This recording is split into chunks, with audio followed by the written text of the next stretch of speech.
Olá pessoal, tudo bem? Análise de emissão de CO2 do solo em pastagem no Pantanal.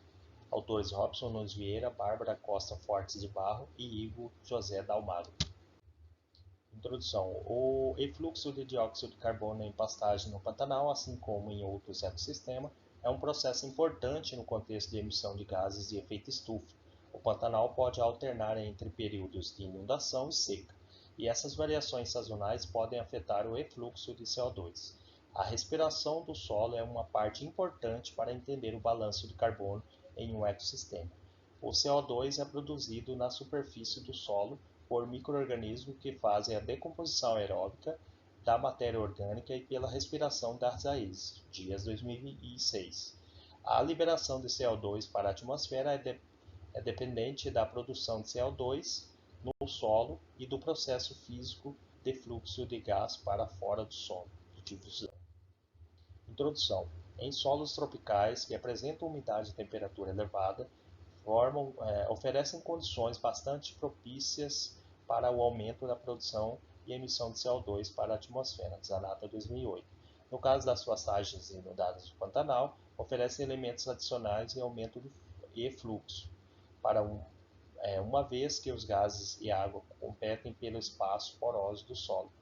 Deste modo, medidas de efluxo de CO2 na superfície do solo é usado para a estimativa da taxa de respiração do solo in situ, Coelho 2005, e é extremamente usado para cálculos de balanço de carbono, bem como para a compreensão das fontes de sumidouros de carbono, GIA 2006.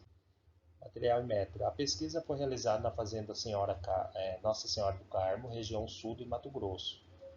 O solo da fazenda é arenoso e siltoso. O clima é sazonal, com uma estação chuvosa de outubro a abril e uma estação seca de maio a setembro.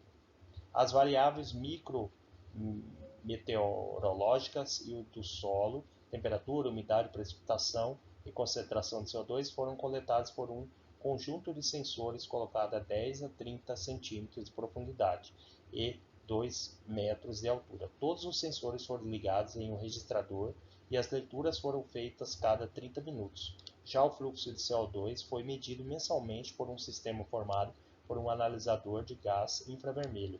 O fluxo foi determinado a partir de mudanças na concentração de CO2 no interior da câmara durante o tempo de medição. As medidas foram feitas de 8 a 12 horas da manhã, sendo realizado em média em um ciclo de leituras contendo 5 a 10 medidas para cada ponto de coleta. Através dessas leituras foi possível mensurar valores de fluxo de CO2 no solo a cada fase hidrológica. Resultados.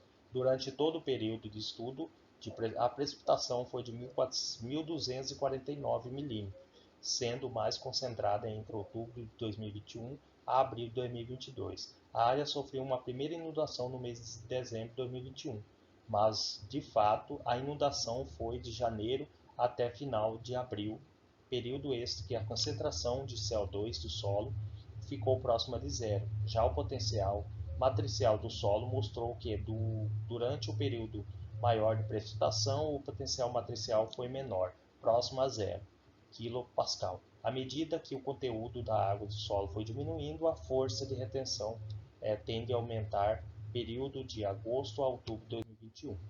Resultados. A precipitação acumulada foi de 279 mm no mês de novembro de 2021 e a reduziu até chegar a valores próximos a 1 mm em maio de 2022. O mês de junho e agosto tiveram precipitação de 83 e 38 respectivamente. O maior valor médio de efluxo de CO2 foi durante o mês de fevereiro de 2022, período em que o solo estava inundado, mas à medida que a inundação foi acabando, os valores de efluxo foram diminuindo. O efluxo de CO2 apresenta certa forma de uma dependência de precipitação acumulada. O efluxo foi de 0,12 em 2021, período em que houve a precipitação, mas em 2022 a precipitação foi de 38 mm e o efluxo foi de 0,43. Conclusão.